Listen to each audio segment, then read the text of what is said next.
Who the hell are you guys?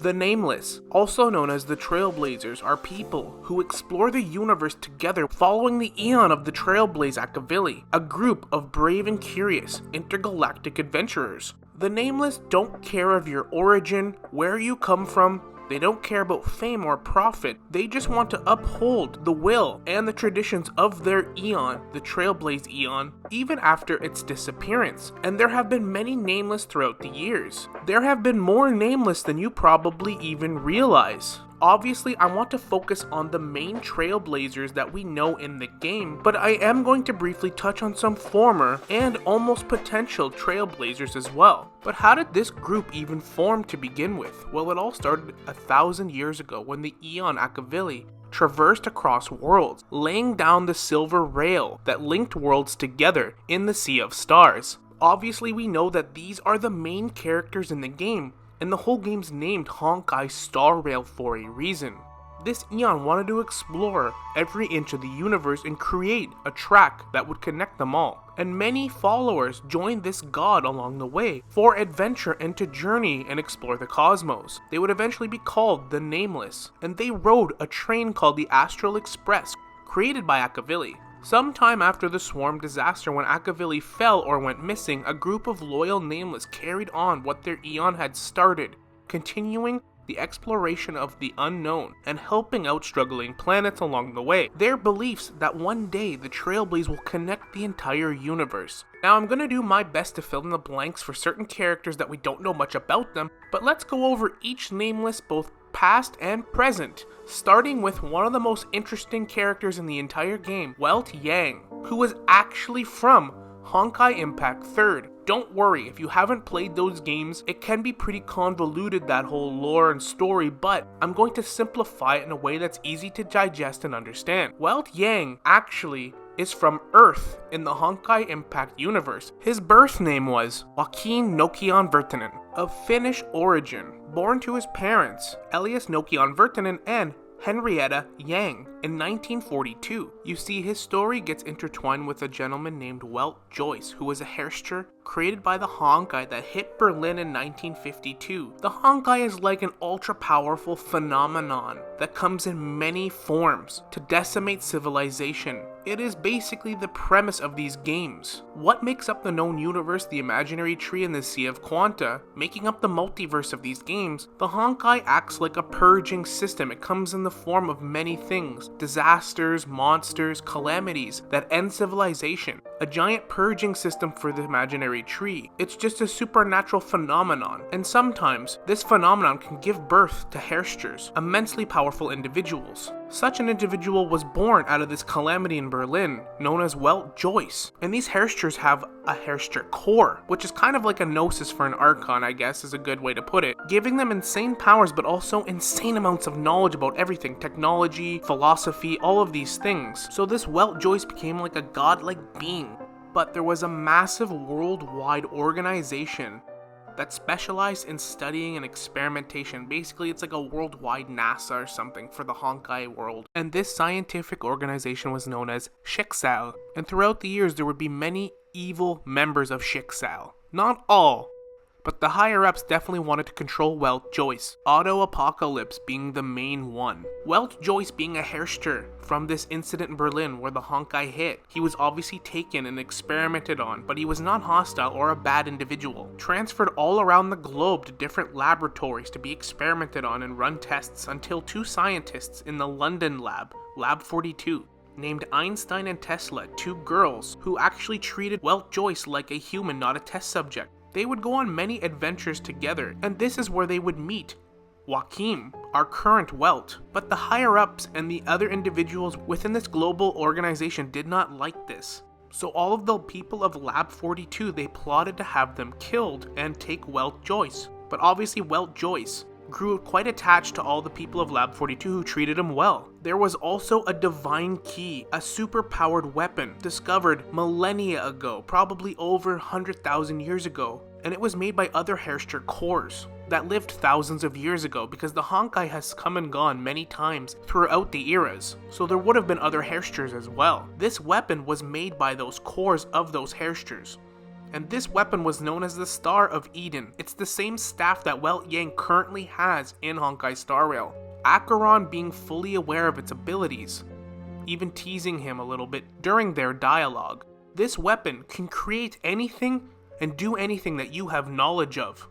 Even create black holes itself. It is kind of like, I guess in a way, the Green Lantern ring. Your knowledge and imagination can make it more powerful. So he got a hold of this weapon, and he fought back the people who would kill the members of Lab 42, his friends, and he was successful in killing them, mainly Auto Apocalypse, who was spearheading this. Wel Joyce killed him, but he died in the process, so Wel Joyce gave his hairster core, the hairster of reason, to Joaquin, who idolized him, in hopes that he would protect the world that he come to love. So Joaquin took on the name Welt, and took the last name of his mother, Yang, becoming Wel Yang, the second hairster of reason, and joined forces with Einstein and Tesla. Even though his predecessor Wel Joyce defeated this government organization for the meantime, they would be reoccurring and create many headaches for Welt and his friends along the way, creating other hairsters from the Honkai itself and many other heinous acts. Welt would even become a teacher of the space engineering program, where he'd meet a young girl named Himeko Murata. Her and her father both obsessed with aliens and wanting to learn. Her father already working for this evil organization. Welt would go on some adventures with Himeko, traveling to New Mexico when hearing about alien sightings, but her father was so obsessed and unethical that he committed some heinous acts in order to better his research and gain some power so that he could do this. Welt would eventually have to kill him, but would lie to Himeko about her father's death in order to not involve her or have her associated with his deeds. But she would eventually try to search for the truth herself, as she did not believe the stories. Welt would even find himself in the Sea of Quanta, the empty space that sits between worlds in the imaginary tree, until another individual called Branya Zacic entered the Sea of Quanta,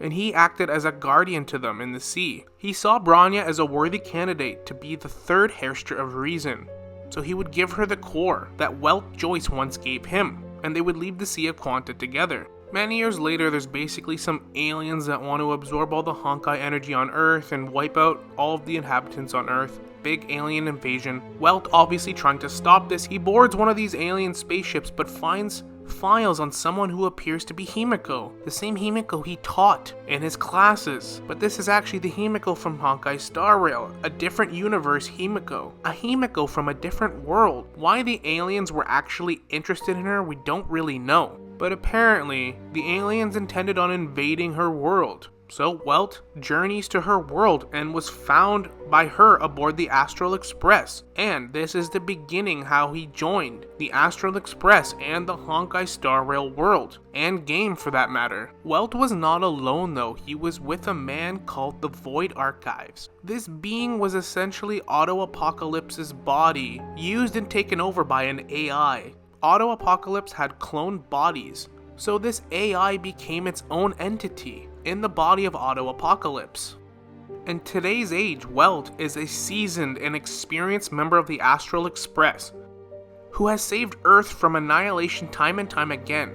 But now he finds himself in the Honkai Star Rail universe, where he sees people that he knows, but they're not the same individual. As Acheron tells us, I am Raiden Mei, but not the one that you remember. Just like Himeko was a student and friend on his homeworld, but in the Honkai Star Rail universe as well, they are close friends. Maybe Welt will find himself within Teyvat and Genshin Impact at some point with his weapon, the Star of Eden.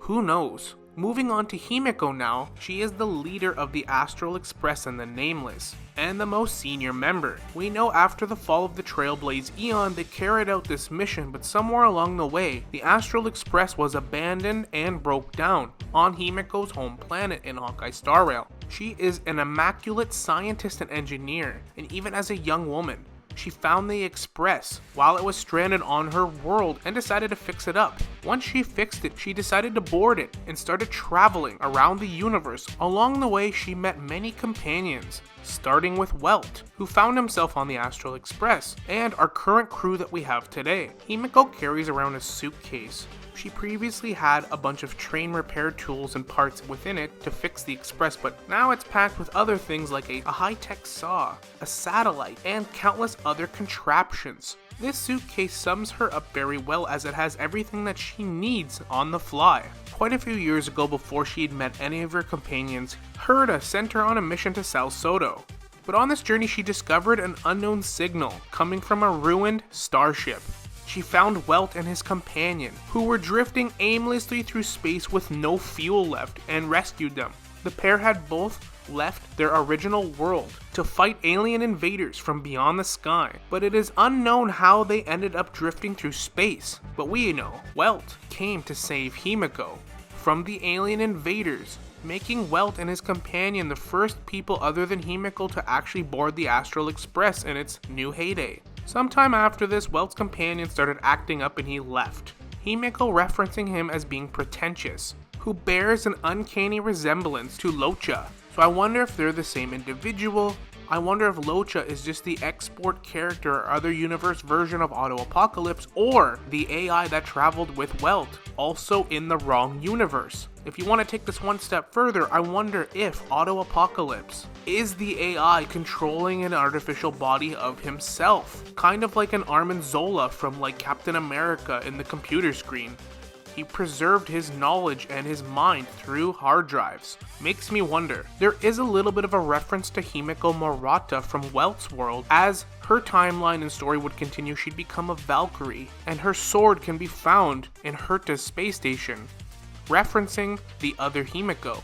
There's also a bit of interesting dialogue that plays when you use Himeko to actually click on this sword to read the description, which makes me think of Genshin Impact's version of Himeko, the Pyro Archon. Besides that, we really don't know much else about Himeko in this version of her. Her backstory is quite vague, but perhaps they're saving that for future stories. That brings us to the third person to join the current Astral Express crew, Dong Heng. My ding ding dong. Formerly known as Dong Feng, who is a dragon scion and descendant of Long the Permanence, who once resided on the Shanzhou Law Fu, but was banished from the Law Fu and had to take the alias and name of Dong Heng, his alter personality and identity. Long story short, the Shanzhou Alliance has been fighting the Abundance and the denizens of Abundance for literal centuries. There was a renowned group within the Shanzhou called the High Cloud Quintet that consisted of the Arbiter General Jin Yuan, a Foxian pilot and former Nameless herself, Bei Heng, a blacksmith who became a warrior and member of the quintet, Blade, his trainer and mentor Jinglu, and a dragon scion known as Dong Feng. And together they fought many battles to push back the Abundance, but they ended up going against an emanator of Abundance, Shahu, who they were successful in defeating. But Bei Heng died in this process. She gave them a window to defeat this emanator, but it cost her life. So she was a hero and died a hero's death. But obviously they were all very close, so they mourned, and Blade especially, since she took Blade under her wing when he was very young and inexperienced. He also lost his home world from the Abundance, so he was a refugee within the Shanzhou. Dong Feng had an idea though. If you could use the remains of an emanator of Abundance, maybe they could bring their friend back. Blade agreed to help him with this, but it turned out disastrous as Bei Heng turned into a monster, so they would have to kill her, and she would die a second time. This obviously mortified them, and it broke the laws and the sacred rules within the Shanzhou, causing their banishment. Blade would be cursed with immortality, so he would become part of which he hates, and he would relentlessly hunt down Dong Feng, trying to kill him out of revenge and hatred. But Dong Feng and then later Dong Heng would kill Blade every single time they would have a conflict, through self-defense, and then each time Blade would come back. Dong Feng would change his identity and his appearance, being known as Dong Heng now, and would go on many adventures and would sort of just travel around aimlessly as somewhat of a nomad, not really having a place in the universe or the cosmos. He even boarded a spaceship once, and passengers were all wearing different masks. He nearly had his memories stolen and is forced to listen to the lecture that sounded like mad ramblings. This could either be the masked fools or probably was a cremator, as cremators like to take memories like memo keepers, but they're a rogue aspect of that faction. One of the Astral Express's routes had been patrolled by monsters, and Dong Heng actually took it upon himself to defeat these monsters. allowing the routes of these different ships to not be tampered with or interrupted. On one of these ships, a redhead woman thanks him and offers him a night's sleep. And because Dong Heng hadn't really had anywhere to rest his head in a while and have a good night's sleep, he accepts but refuses to have a room specifically prepared for him. And this is how he eventually joined the Astral Express, sticking with this crew on their journeys to help with Stellarons, monsters, calamities, different planets, and just exploring the cosmos, where they eventually stumbled upon an enormous chunk of floating ice, where a living girl was encased within the ice. This would be March 7th, definitely one of the vaguest characters in this entire game, and she's actually the mascot of the game, so you know she's not just some run-of-the-mill girl within a case of ice. The problem when talking about March 7th though is that the whole point of her character is we don't really know anything about her. That's kind of her whole character. She was discovered floating around in some eternal ice. She was frozen inside. They discovered her and freed her, but she has no memories of her past life. She has no idea who she is, so they named her March 7th because that's the date that they found her. She is known for taking many photos with her camera. She's a happy-go-lucky character, but what can we speculate on her and who is she exactly? She's obviously got to be somebody important, and there are quite a few popular theories. She's been heavily linked with the Garden of Recollection, the Remembrance. Also, there's some pretty good theories out there as well that she might be the Aeon of Beauty that went missing or is unbelieved to be dead, but nobody knows what happened to that Aeon. And although I could make some good arguments to back that up even, I have an interesting theory that I want to go over. I think that March 7th is an Aeon, but isn't at the same time. And that's it. Moving on to the Trailblazer. No, I'm just kidding. So let's elaborate on that a little bit. How can she be an Aeon but not at the same time? What do we know about March 7th? The currency in the game, those shards. March 7th also has those on her design and in her kit. She also has the same coloration if I'm being honest. Now you could chalk that up to coincidence, you know, Paimon's the mascot for Genshin Impact, and Paimon has a Primo Gem on her design, and Primo Gems are the currency for that game. You could just call it that, but I'm not going to do that because my job is to overthink these things, and there's definitely more here. This design can also be found on Black Swan on her stomach, so a little bit of an Easter egg linking to the Garden of Recollection and the Remembrance, but let's continue. She was found floating in the eternal ice. She also has an ability in her kit called Six-Phased Ice, but even March 7th herself describes it as not even ice, but actually condensed crystal. Interesting. And there's also another memo keeper that we've actually met on the Astral Express in some endgame content. And when you open that up, you also see the content is locked within crystals or shards floating.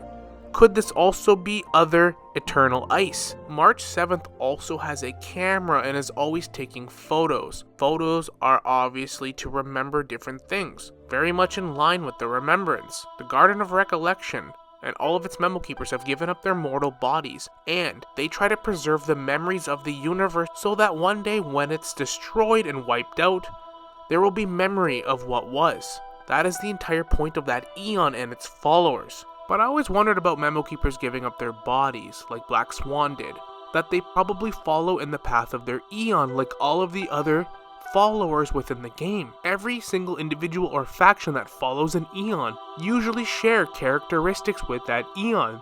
They follow their lead.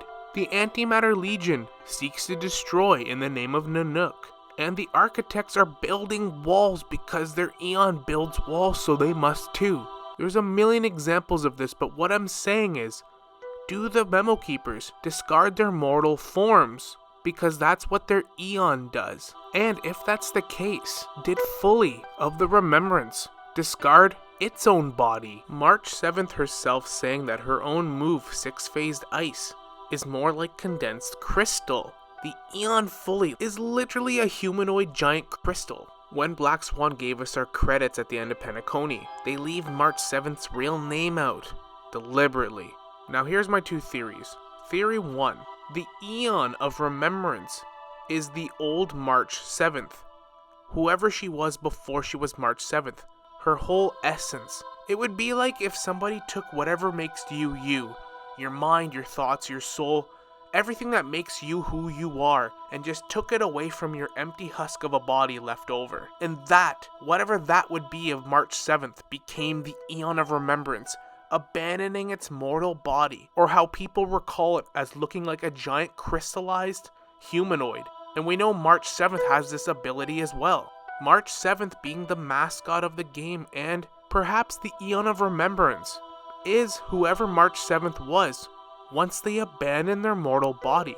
And then her non-physical form, her essence, became the Aeon of Remembrance, rose to Aeonhood, and encased their old body in some eternal ice to preserve it. And that body being preserved and then woken up later with no memory is basically like an empty husk with a big factory reset, a clean slate. That's why March 7th is technically not the same person whatsoever. Other than the actual body she's in, everything about her is completely different. She starts from scratch with no memory. And if you think about it, preserving your mortal body or your form in some ice would actually fit March now being preservation as a playable path. It's her body preserved from the Aeon fully, but now an empty husk restarting from scratch, because March 7th was never the Aeon, just her soul and her essence, whoever that was. That's what rose to Aeonhood and is now the Aeon of Remembrance. That is one possible theory. Another that's sort of linked to this is that March 7th isn't the Aeon fully, but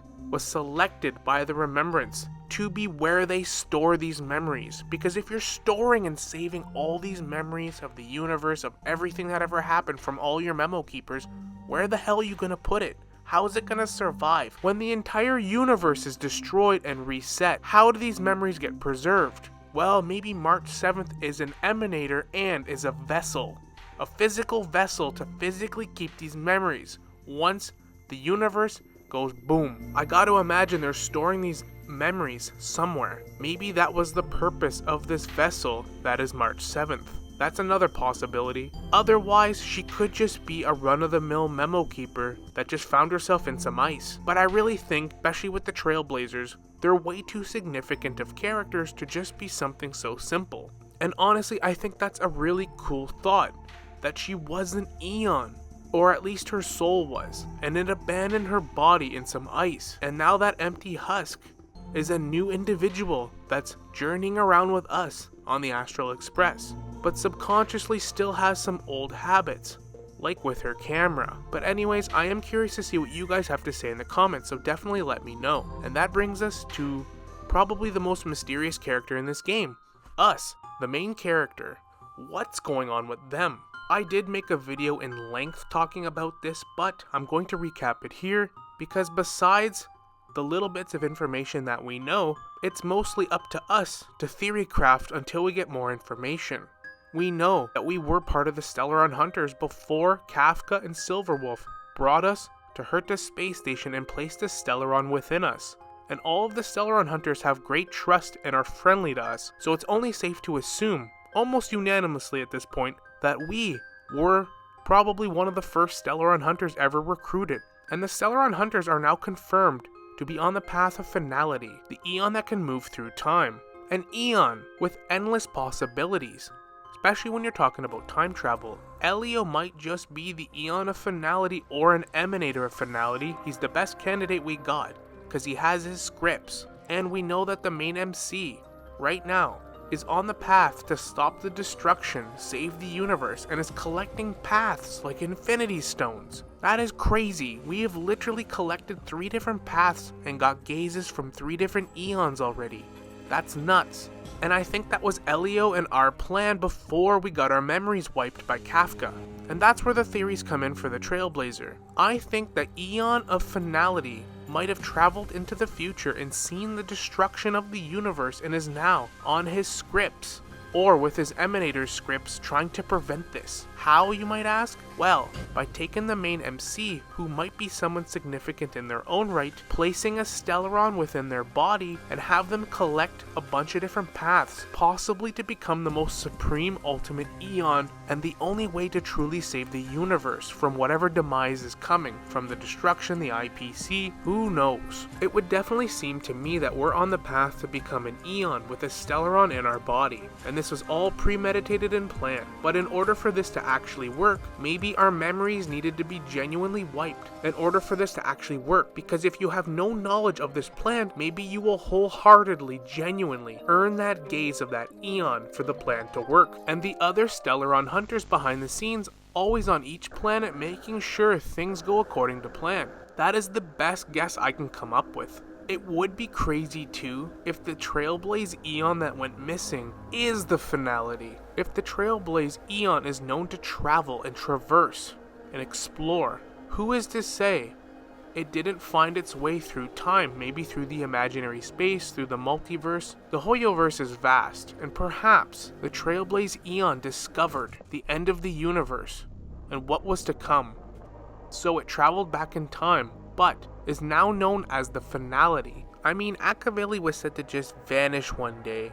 It wasn't said to be killed, didn't get absorbed. Where did it go? If Akaveli disappeared through time, that would make complete sense. Or maybe the finality and the Trailblaze Aeons are working together to save the universe. There's a million ways this could go. When you're talking about time travel, there's so many different cool theories you can come up with. Again, let me know your thoughts in the comments when it comes to the main MC. We could speculate all day long, and trust me, when it comes to time travel, I'm a bit of a nerd. I could talk about this for hours. But in short, what we do know is that the Trailblazer was definitely a Stellaron hunter, definitely knew the other Stellaron hunters in Elio, but is now on a path to gain the gaze of many Aeons and stop the Stellarons. Only time will tell. And come on, you didn't think I was going to forget about the conductor, Pom-Pom. That thing came in here when I was on the couch. You just got pranked, bro! He is definitely a member of the crew. He's the conductor of the train. We don't really know a lot about Pom-Pom apparently, because we know Himeko was the first to get the train up and running. No one can really recall when Pom-Pom kind of joined up. No one really knows their origin. Pom-Pom's also very eager, polite, and seems incredibly loyal to the crew. Even worries about us. Again, we have almost nothing to really go off of, but I have a bit of a suggestion. Because he's so adamant about the Trailblaze, what if he is an emanator of the Trailblaze and just carrying on that legacy? Now, I know a lot of people think he might be the Aeon of Trailblaze themselves, Akaveli, but honestly, my gut says no. I really do believe he's meant to be a friendly, furry, cute companion that we have along for our journey, somebody that you go to get your level up rewards. So I actually don't think he's an Aeon, but if he came out of absolutely nowhere to just join up with the Astral Express, perhaps he's an emanator trying to fulfill and help us fulfill Akaveli's will. That could be possible. He could be someone super significant, or he really could just be a genuine, harmless individual from a species or race and just wants to travel the world with us and help us, and is fiercely loyal. Could be both of those. And with that, that's pretty much going to wrap up the video, but I want to touch on quickly and just recall some other Nameless of the past. We have Mikhail Legwork, the Watchmaker of Penacony, and his two other allies that were also Nameless that stayed behind to help with Penacony's liberation and independence from the IPC, Tiernan and Rosalina. And we also have Heng, who was also a Nameless before she joined the Law Fu and became one of the members of the Cloud Quintet. She was a renowned pilot, but I did already talk about her when I talked about, well, you know.